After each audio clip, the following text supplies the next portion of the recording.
Listen, I've been back and forth with Dusty this morning. You're live. Sorry, I inhaled. We'll address it this afternoon.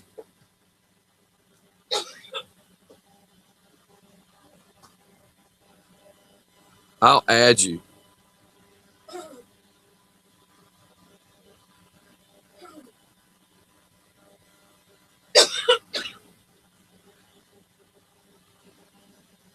Yeah.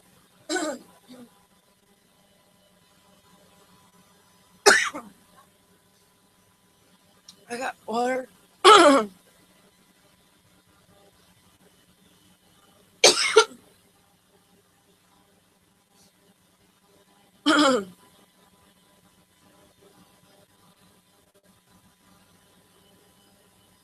Hey, Reed, what's going on this morning?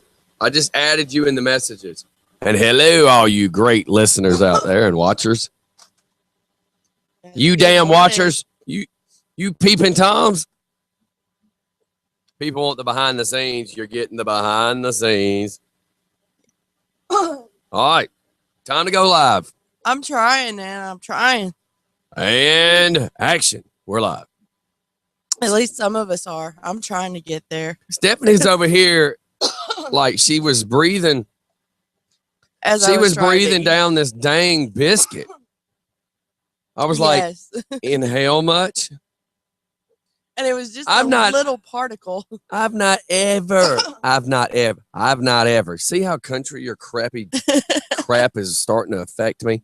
I have never witnessed Stephanie hocking. I've never seen you cough like this after inhaling anything. I've seen you inhale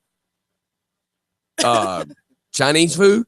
I've seen you inhale Golden Corral. I've seen you inhale the hell out of some CC's.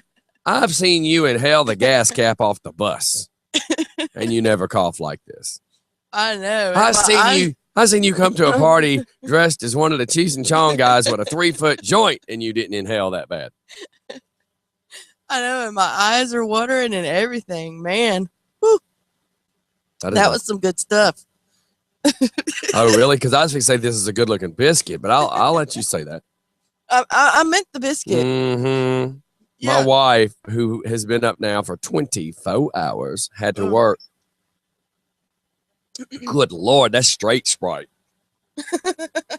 Jeff said she inhaled pickle juice. He was throwing his part in there too.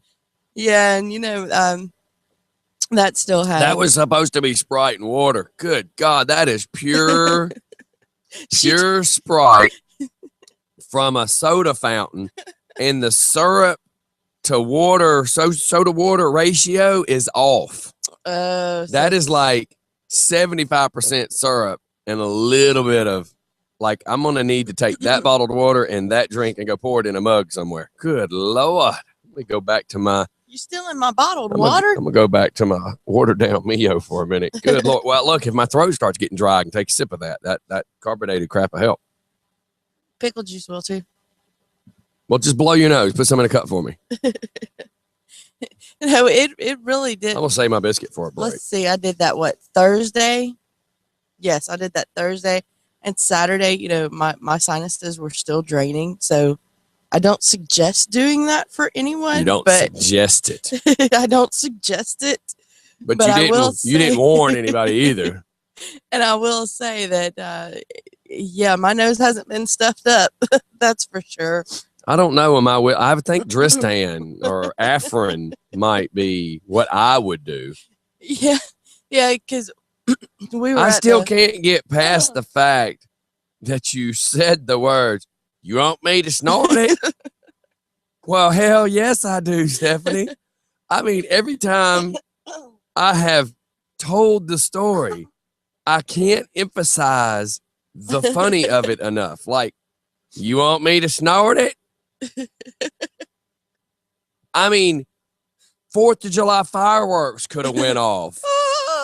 I mean, of course we want you to. I just can't emphasize that enough. I mean, like every time I say it, I just start giggling inside. Like, you want me to? Yes. Yeah, Sorry, I just can't. it was I pretty told the funny. story up at Horizons, and they just died laughing, and they were like, "She just asked." I said, "Yeah, she just asked. You Yeah, want me to?" I'll do anything. I mean, as long as it doesn't hurt somebody. It's I would say myself, but I have. If it it's as doesn't end, stupid as Jeff Foxworthy's. You want to? That's now instead of me always forever remembering Jeff Foxworthy. you won't to. You want to? I'm always going to be remembering. You want me to? Well, yes, I do. Yeah, and that's one thing Travis says. All the stupid stuff I do completely sober. We need to go to one of them events where they go, for $5, you can wrestle with a bear. Because I'm going to look at Steph and smile, and I'm going to say, before you say it, well, hell, yes, I want you to. Well, they declaw the bears, right? If you're lucky. Mm. Speaking of declaw, because that paints the image of you in there with a bear. So I'm watching Naked and Afraid last night. This woman from Colorado who is, and this is a rerun. I say a rerun. It's from the beginning of the month. So she is placed in there. If anybody hasn't watched Naked and Afraid, it's where they take two people who don't know each other with a little limited amount of survival skills or a lot of survivor skills. I guess you turn in your little video clip and they decide if you're the person. But they take a naked man and a naked woman. They throw them out there in a scenario of a jungle or rainforest or desert or mountain climate. So it's kind of like Survivor, but they're naked. No, they're at No. the shopping mall, fully clothed, and the name of the show is just called Naked and Afraid. No. Naked and Afraid. It's video footage from you changing your clothes inside Walmart in the changing room. Naked and Afraid. Or if you're having to share a bathroom with Stephanie, naked and afraid. You want me to? Well, no, I don't. Please step away. Yes. So what happens is depending on the situation like this one, they went to the Everglades in Florida. Mm-hmm. So one big swamp buggy's driving the female in, and like another big swamp buggy or an airboat or something drives the guy in. I can't remember how he got in, but he is ex-Marines. She is or was, I guess would probably be the way to put it, because it kind of left you not sure. But she lives in Colorado and she's an Army instructor. Okay. So they put these two out there, and this is the best one I've ever seen because these two were on point. They didn't really fight. Well, there's a little spat, but they didn't fight. They were both very educated in survival. And the Marine had gotten out of the Marines, had a little post-traumatic stress, Ooh. and couldn't get his life together and was having some issues. Yeah. So he decided that he's going to hike the Appalachian Mountains. So he starts in Georgia, which is where it starts, and it's a 2,200-mile hike to Maine, and that's where he lives. Oh. And they showed some pictures of him surviving, and he was by himself, and it turned out to be extremely educational for him, just for fun. Yeah, how you doing? Who is this speaking? Joe Bob. Okay, how you been doing? Pretty good. What's happening with you? Okay, I'm doing okay. My wife, she left me for another man. Uh-oh. And why? Why did she do that? Because she hallucinated. What did she hallucinate? Because she don't take her medicine and stuff like that, and she go off and stuff like that. Oh, that ain't good. That ain't good. Because the problem is if you jump off your meds, it actually messes you up worse than when you weren't on the meds to begin with. I know. Mm-hmm.